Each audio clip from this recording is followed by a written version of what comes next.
Hello student, good evening. So in mechanics we have completed our unit 4 that is friction. हमने जो unit 4 में friction topic थी उसमें लगभग सारे कॉन्सेप्ट जो है वो हमने कवर कर लिए हैं। कुछ न्यूमेरिकल जो आपके बच रहे हैं, मतलब डिफरेंट टाइप के numerical, different concept based numerical, कुछ तो हमने डिस्कस किए हैं। जो रिमेन है उसको हम अभी फर्दर जो है डिस्कस इसी क्लास में कुछ न्यूमेरिकल्स को डिस्कस करेंगे। उसके अलावा अब जो बात करें नेक्स्ट यूनिट की, अब आपकी अराउंड 20 से 25 लेक्चर जो सिलेबस है वो रिमेन है। और मैंने आपको एक प्रैक्टिस टेस्ट प्रैक्टिस के लिए बोला था, वो मैं कल शाम तक जो है अपडेट आपके ग्रुप में कर दूंगा। और हर एक इंडिविजुअल से रिक्वेस्ट है कि प्लीज़ आप उसको एक बार जो टेस्ट है वो अटेम्प्ट जरूर करें। टोटली जो आपका टेस्ट होगा वो जिस तरीके से आपका इस बार ऑनलाइन एग्जामिनेशन कंडक्ट कराए जा रहे हैं, मतलब कि ऑब्जेक्टिव बेस्ड सेम पैटर्न पे होगा। और यूनिट वाइज में आपको टेस्ट जो है वो प्रोवाइड टाइम बाय टाइम कराता रहूँगा। तो प्लीज़ आप लोग एक बार उसको टेस्ट को ज़रूर अटेम्प्ट करें। और by by tomorrow evening I will post in your groups. So अगर बात करें हमारे नेक्स्ट यूनिट की, तो नेक्स्ट यूनिट हमारा है सेंटर ऑफ ग्रेविटी। अब अगर बात करें सेंटर ऑफ ग्रेविटी में कि जो हमारे सिलेबस में मेंशन टॉपिक हैं उसकी, तो करंटली आपका जो सेंटर ऑफ ग्रेविटी में हमको पढ़ना है वो टॉपिक है पहला, हमें बेसिक कॉन्सेप्ट देखना है कि इसका मतलब क्या होता है सेंटर ऑफ ग्रेविटी का। साथ ही साथ सेंट्रॉयड के बारे में पढ़ना है। कुछ फिगर्स का हमें सेंट्रॉयड जो है वो निकालना है और सेंटर ऑफ ग्रेविटी, जैसे कि जो आपकी सिमेट्रिकल बॉडीज हैं, सॉलिड बॉडीज, उनका सेंट्रॉयड और सेंटर ऑफ ग्रेविटी निकालना है। तो उसको हम क्या नाम है नेक्स्ट लेक्चर्स में कैसे निकालते हैं उसके बारे में देखेंगे। उसके अलावा है नेक्स्ट टॉपिक आपका determination of centroid of plane and composite lamina using movement method only. ठीक है, मूवमेंट मेथड के थ्रू जो कंपोजिट लेमिना है उसका आपको सेंट्रॉयड निकालना है। उसके अलावा centroid of bodies with removed portion. हाँ, कोई बॉडी है उसमें उसका आपको सेंट्रॉयड पता है या आपने सेंट्रॉयड निकाला, उसके बाद जब हमने कुछ पोर्शन जो है उस बॉडी का रिमूव कर दिया, तो जो रिमेन बॉडी है उसका सेंट्रॉयड किस तरीके से शिफ्ट होगा और कहाँ होगा, ये हमें देखना है। उसके अलावा जो हमें नेक्स्ट टॉपिक पढ़ना है वो है determination of centre of gravity of solid bodies like cone, cylinder, hemisphere and sphere. तो इसका जो है सेंटर ऑफ ग्रेविटी हमें निकालना है कोन का, सिलेंडर का, हेमीस्फीयर और स्फीयर का। तो वो हम नेक्स्ट लेक्चर्स में इसको हम ब्रीफ में कवर करेंगे। थोड़ा सा ये आपका टॉपिक कॉन्सेप्चुअल थ्योरेटिकल के साथ साथ कॉन्सेप्ट बेस्ड है, तो उसको हम डिस्कस करेंगे। उसके अलावा बात करें नेक्स्ट टॉपिक की, तो है composite bodies and bodies with portion removed. इतने टॉपिक्स जो हैं हमें इस particular topic that is centre of gravity या ग्रेविटी कह लीजिए, इसके अंडर पढ़ने हैं। तो चलिए वन बाय वन जो है हम इन टॉपिक्स को कवर करते हैं। तो देखिए, अगर हम बात करें सेंटर ऑफ ग्रेविटी की, तो उसके पहले हम समझते हैं कि सेंटर ऑफ मास क्या होता है। उसके बाद देखेंगे सेंट्रॉयड और सेंटर ऑफ ग्रेविटी के बारे में। देखिए, आपके पास कोई बॉडी है, कोई भी, आप मान लीजिए कोई भी हमारे पास बॉडी है, या कोई भी बॉडी जो आपके यूनिवर्स में एग्जिस्ट करती है, तो वो क्या होती है, डिफरेंट छोटे छोटे पार्टिकल से बनी होती है। काफ़ी बारीक बारीक छोटे छोटे कण होते हैं, उनसे मिलके मिलके जो है एक जो है बॉडी किसी भी शेप की बनती है। तो जो ईच इंडिविजुअल कण होते हैं उनका अपना एक मास होता है। ठीक है, हर एक कण का, जिससे कोई बॉडी बनी हुई है, हर एक कण का अपना मास होता है। और अगर बात करें तो उन मास को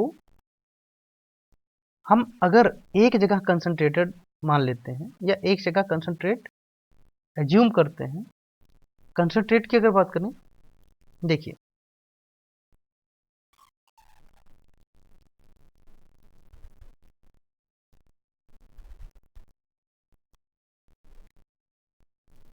हमारे पास मान लीजिए कि ये कोई बॉडी है। अब इस बॉडी में क्या है, आपको ये जो है छोटे छोटे यहाँ पे इस तरीके से मास, मतलब कि एलिमेंट या कण कह लीजिए, ऐसे ये बॉडी इन कणों से मिलकर बनी हुई है। तो क्या होगा कि जितने भी कण होंगे उनका अपना एक मास होगा। अब बात करें, अगर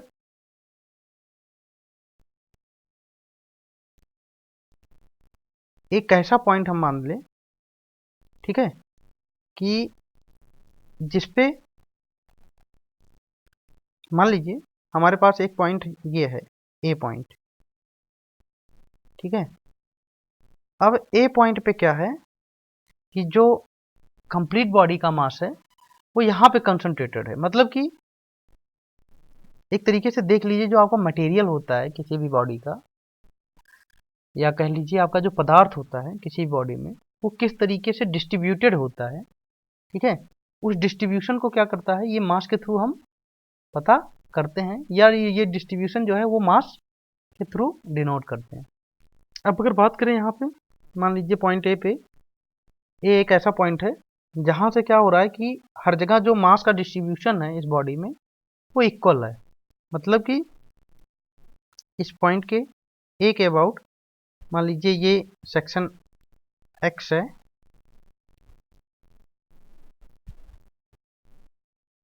मान लीजिए ये सेक्शन एक्स है और ये सेक्शन वाई है। तो अब देख लीजिए पॉइंट ए के अबाउट अगर हम बात करें तो यहाँ पे जो मास है और यहाँ पे मास क्या है, बराबर है ना। तो मतलब कि किसी भी पॉइंट के जो पॉइंट है उस पॉइंट के अबाउट जो है वो बॉडी के जो मटेरियल है, जो पदार्थ है, वो यूनिफॉर्मली क्या है, डिस्ट्रीब्यूटेड है, ठीक है। तो उस पॉइंट को हम क्या बोलेंगे, सेंटर ऑफ मास बोलेंगे, ठीक है। मतलब कि जो सेंटर ऑफ मास होता है,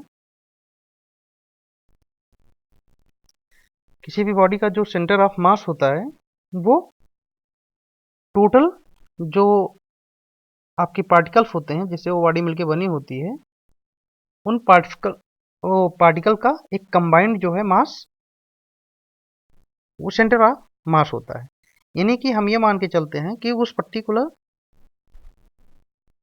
पॉइंट पे जो होल बॉडी का मास है वो कंसंट्रेटेड होगा।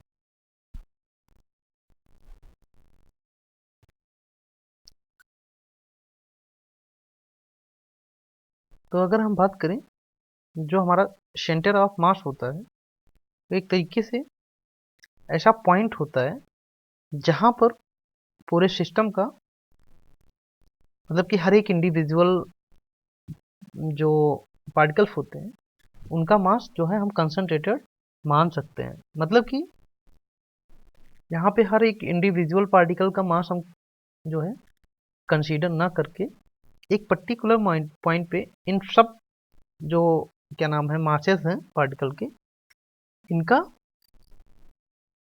क्या नाम है, इनको एक इस पर्टिकुलर पॉइंट पे जिसको हम सेंटर ऑफ मास बोलते हैं उसको उसको कंसीडर करके इस पर्टिकुलर पॉइंट पे मास मान सकते हैं। तो अगर हम बाय डेफिनेशन की बात करें तो किसी भी बॉडी या कह लीजिए पार्टिकल सिस्टम के लिए जो आपका कोई ऐसा बिंदु जिस पर क्या होता है कि बॉडी का कंप्लीट मास, यानी कि ईच पार्टिकल का मास, है ना, या कह लीजिए कि बॉडी का होल मास या उस पर्टिकुलर सिस्टम का होल मास क्या होता है,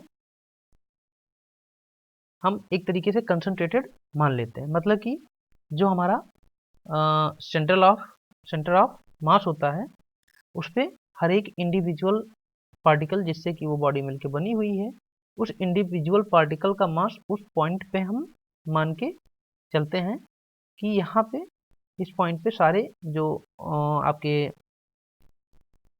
मास के सारे पार्टिकल्स के मास हैं वो कंसंट्रेटेड है। ठीक है, अगर हम बात करें डायनेमिक्स की, तो डायनेमिक्स मतलब क्या होता है, if we talk about motion, तो अगर हमारा सिस्टम जो है जिसमें कई पार्टिकल्स हैं वो क्या है, मोशन में है, तो उसमें क्या होगा कि हम हर एक इंडिविजुअल पार्टिकल की मोशन को कंसीडर नहीं करेंगे। हम जहाँ पे मान के चल रहे हैं सेंटर ऑफ मास को कि यहाँ पे सारे जो बॉडी का मास है वो कंसंट्रेटेड है, हम केवल उस पॉइंट के मोशन को कंसीडर करेंगे और उस इंडिविजुअल पॉइंट के मोशन के द्वारा ही हम ये पता कर लेंगे कि जो होल बॉडी है उसका डायनेमिक्स क्या है, किस तरीके से मूव कर रही है। ठीक है,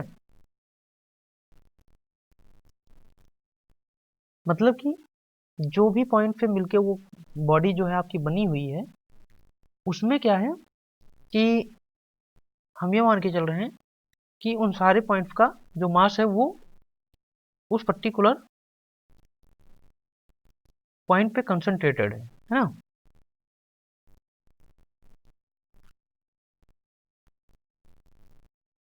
तो अगर बात करें कि सारे जो फोर्सेस होती हैं, कोई फोर्स अगर किसी उस पे लग रही है बॉडी पे, तो हम ये मान के चलते हैं कि जो रिजल्टेंट फोर्स है वो हमारे सेंटर ऑफ मास पे एक्ट कर रही है।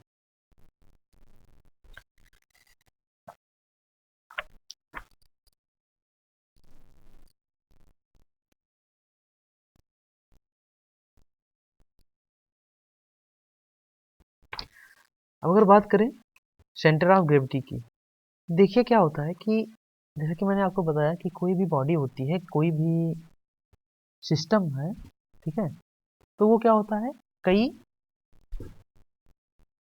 अलग अलग छोटे छोटे पार्टिकल से मिलके वो बॉडी या सिस्टम बना होता है। ठीक है, अब क्या होता है कि उस पे जो आपका अर्थ होता है वो क्या करता है, गुरुत्वाकर्षण बल हर एक बॉडी पे लगाता है। ठीक है, ये क्या होता है, जो गुरुत्वाकर्षण बल अर्थ द्वारा लगाया जाता है ये हमेशा अर्थ के केंद्र की ओर रहता है ना, मतलब कि centre of that of the centre of the earth, उसकी तरफ जो है ये जो ग्रेविटेशनल फोर्स लगता है उसकी डायरेक्शन होती है। तो जो आपका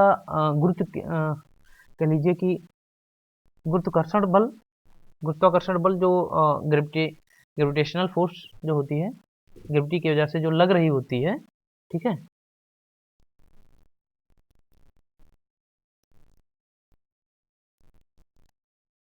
उसकी वजह से एक फोर्स लगता है हर एक पार्टिकल पे, कह लीजिए हर एक बॉडी पे ग्रेविटेशनल फोर्स लगता है।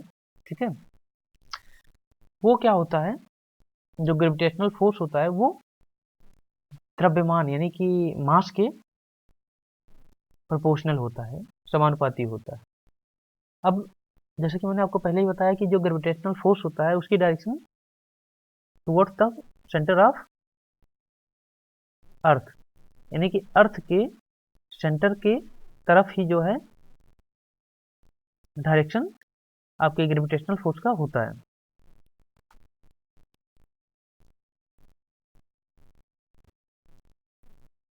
अब देखिए अगर हम मान के चलिए कि हर एक इंडिविजुअल पार्टिकल का, हमारे पास कोई पार्टिकल है तो हर एक इंडिविजुअल पार्टिकल का मास है।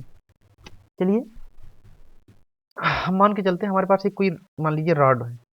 ठीक है, ये रॉड है,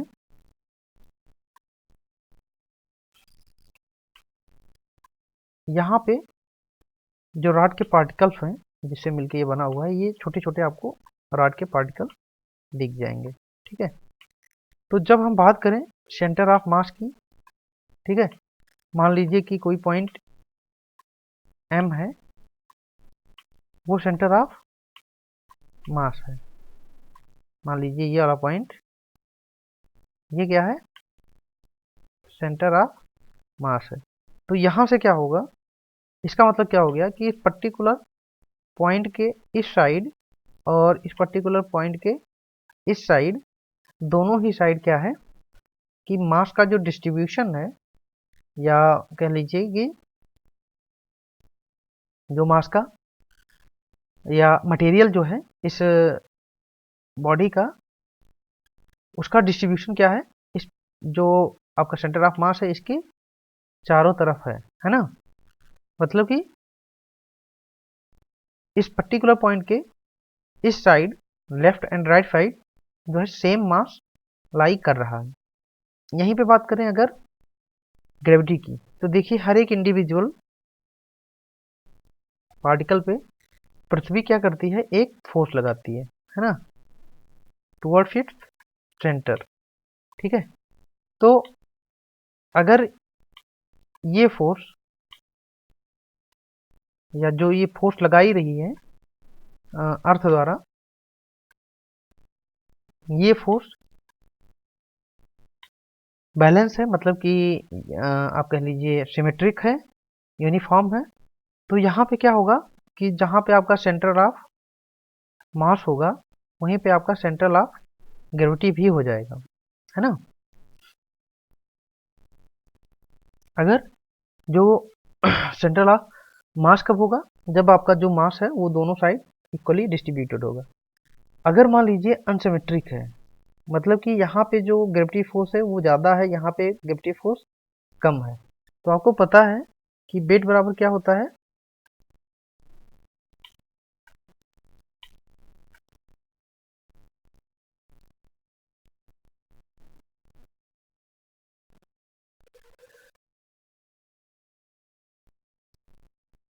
आपको पता है कि अगर हम बात करें वेट बराबर क्या होता है, मास इनटू ग्रेविटी।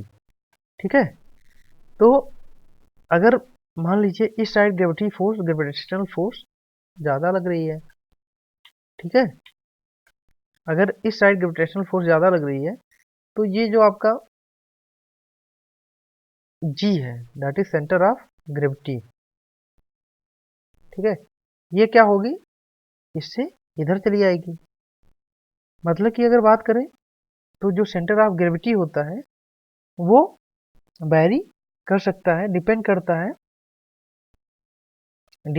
है कि ग्रेविटेशनल फोर्स कितनी लग रही है। मतलब कि अगर हम बात करें वेट की या मास की,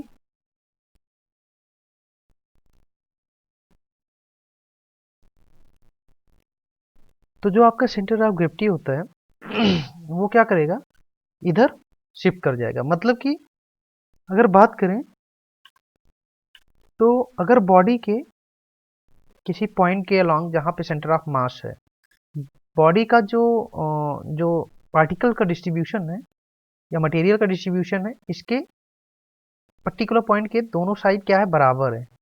लेकिन जो बॉडी पे इस बॉडी पे या कह लीजिए इंडिविजुअल पार्टिकल्स पे जो लगने वाली ग्रेविटी फोर्स है वो एक साइड ज़्यादा है ना, एक साइड ज़्यादा है, एक साइड उससे कम है। तो जिस साइड ज़्यादा ग्रेविटी फोर्स लग रही होगी अर्थ द्वारा, उस साइड क्या होगा कि एक तरीके से आप कह लीजिए ग्रेविटी जो वेट होगा, सॉरी, जब ग्रेविटी फोर्स ज़्यादा लग रही होगी तो जो वेट होगा वो क्या हो जाएगा, इस साइड अधिक हो जाएगा। तो अधिक होगा तो जो सेंटर ऑफ ग्रेविटी है जिसको आप सीजी बोलते हैं, वो क्या होगा, उस साइड शिफ्ट हो जाएगा। तो ऐसे केस में जब ग्रेविटी फोर्स जो है किसी पर्टिकुलर पॉइंट पे इधर एक साइड ज़्यादा लगने लगती है तो सेंटर ऑफ ग्रेविटी शिफ्ट हो जाता है, जबकि मास क्या होता है, वहीं रहता है। मतलब कि बॉडी का जो शेप है या साइज है उसका डिस्ट्रीब्यूशन, या आप कह लीजिए पार्टिकल का डिस्ट्रीब्यूशन इस पॉइंट के अबाउट जब बराबर रहता है तो वो पॉइंट क्या होता है, सेंटर ऑफ मास होता है। लेकिन अगर ग्रेविटी फोर्स से जो क्या नाम है, आपका वेट जो होता है वो एक तरीके से क्या होता है, ग्रेविटी फोर्स का ही तो होता है ना, m इंटू जी। ये जो ग्रेविटी फोर्स है इसकी वजह से जो मास होता है वो शिफ्ट हो जाता है। कब, जब ग्रेविटी बढ़ जाती है। तो अगर हम बात करें सी जी की, तो इस केस में क्या होगा, सी जी शिफ्ट हो जाएगा राइट साइड और लेफ्ट साइड में, ठीक है। तो सी जी के अगेंस्ट क्या होगा कि मान लीजिए ये पॉइंट सी जी है, तो जो इस साइड पे वेट होगा, है ना, ड्यू टू ग्रेविटी, और इस साइड पे जो वेट होगा ड्यू टू ग्रेविटी, वो दोनों बराबर हो गए। यानी कि बात करें कि जो सेंटर ऑफ मास होता है उसके दोनों साइड क्या होता है, दोनों साइड ये कह लीजिए या ईच साइड, उसके चारों तरफ जो होता है, जो मटेरियल होता है उसका डिस्ट्रीब्यूशन क्या होता है, इक्वल होता है ना। उसके चारों तरफ मटेरियल का डिस्ट्रीब्यूशन क्या होता है, सेम होता है, इक्वल होता है, तो वो क्या होता है, सेंटर ऑफ मास होता है। लेकिन अगर किसी पर्टिकुलर पॉइंट के चारों तरफ आपका वेट सेम हो, है ना, वेट का जो ग्रेविटेशनल फोर्स है, वेट, वो क्या हो, सेम हो, तो ये क्या होता है, ये पॉइंट क्या होगा, सेंटर ऑफ ग्रेविटी होगा। ठीक है, आई होप आपको समझ में आया होगा कि हम सेंटर ऑफ ग्रेविटी किसे कहते हैं और सेंटर ऑफ मास किसे कहते हैं। इसी तरीके से अगर बात करें, कोई मान लीजिए कोई भी आपके पास बॉडी है, कोई भी ऑब्जेक्ट है, तो आप उसका जो वैल्यूम है तभी निकाल सकते हैं, जैसे कि आपको पता है mass equal to density equal to mass by volume. तो जब आपके पास वैल्यूम है तभी आप क्या करेंगे, डेंसिटी या मास निकाल पाएंगे। अगर आपके पास वैल्यूम ही नहीं है तो आप वहाँ पे मास नहीं निकाल पाएंगे। तो ऐसे केसेस में क्या होता है, जब काफ़ी पतले या थिन जो है कोई भी बॉडी होती है जिसमें जो थिकनेस है वो काफ़ी पतली है, तो वहाँ पे जो है मास किस तरीके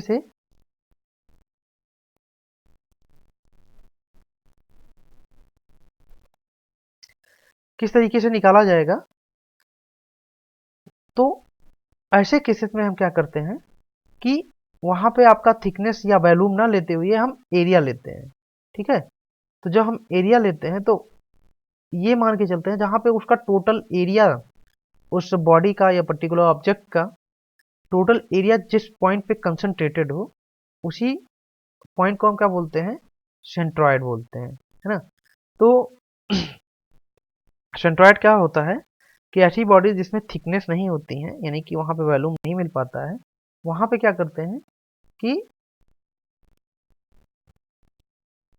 बॉडी का जो एरिया होता है, सरफेस एरिया, ठीक है, वो कहाँ पे कंसंट्रेटेड होता है कि जिस पॉइंट के अगेंस्ट जो है या जिस पॉइंट के अराउंड जो है, जो होल एरिया है वो इक्वल रहती है, उस पॉइंट को हम सेंट्रल ऑफ क्या नाम है, उस पॉइंट को सेंट्रॉयड बोलते हैं।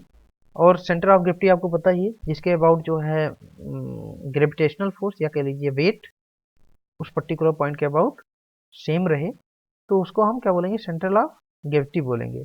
इसके साथ साथ सेंटर ऑफ मास, जब दोनों पॉइंट के किसी पर्टिकुलर के अबाउट जो मास है वो इक्वल हो, तो ऐसे में उस पॉइंट को हम क्या बोलेंगे, आपका सेंटर, उस पॉइंट को हम क्या बोलेंगे, सेंटर ऑफ मास बोलेंगे। ठीक है, तो सेंटर ऑफ मास में हमारा मास जो है दोनों, मतलब कि ईच डायरेक्शन में, या कह लीजिए आपका मटेरियल डिस्ट्रीब्यूशन ईच डायरेक्शन में सेम होता है। और सॉरी, जो ग्रेविटी की बात होती है तो यहाँ पे आपका ग्रेविटेशनल फोर्स या कह लीजिए वेट, जो कि ग्रेविटेशनल फोर्स की वजह से ही आता है, वो क्या होता है, उस पर्टिकुलर अबाउट के पर्टिकुलर पॉइंट के अबाउट चारों तरफ सेम होता है, हर तरफ जो है सेम माना जाता है। ठीक है और सेंट्रॉयड में हम क्या करते हैं कि जहाँ जिस पॉइंट के अबाउट जो है होल एरिया कंसंट्रेटेड होती है किसी भी बॉडी या ऑब्जेक्ट की, उस पॉइंट को हम क्या बोलते हैं, सेंटर ऑफ सेंट्रॉयड बोलते हैं। ठीक है, तो आई होप आपको थोड़ा सा ब्रीफ आइडिया लग गया होगा कि हमारा सेंट्रॉयड क्या होता है, सेंटर ऑफ ग्रेविटी क्या होती है और सेंटर ऑफ मास क्या होता है। अब आइए हम जो कुछ क्वेश्चंस हैं प्रीवियस लेक्चर्स में जो हमने पढ़े थे टॉपिक्स यानी कि फ्रिक्शन के, उन क्वेश्चंस को थोड़ा सा डिस्कस करते हैं कि जो रिमेन टॉपिक जो हमने टॉपिक कवर की हुई है उस पर बेस्ड डिफरेंट टाइप के या डिफरेंट पैटर्न के क्वेश्चन किस तरीके से बनाए जा सकते हैं।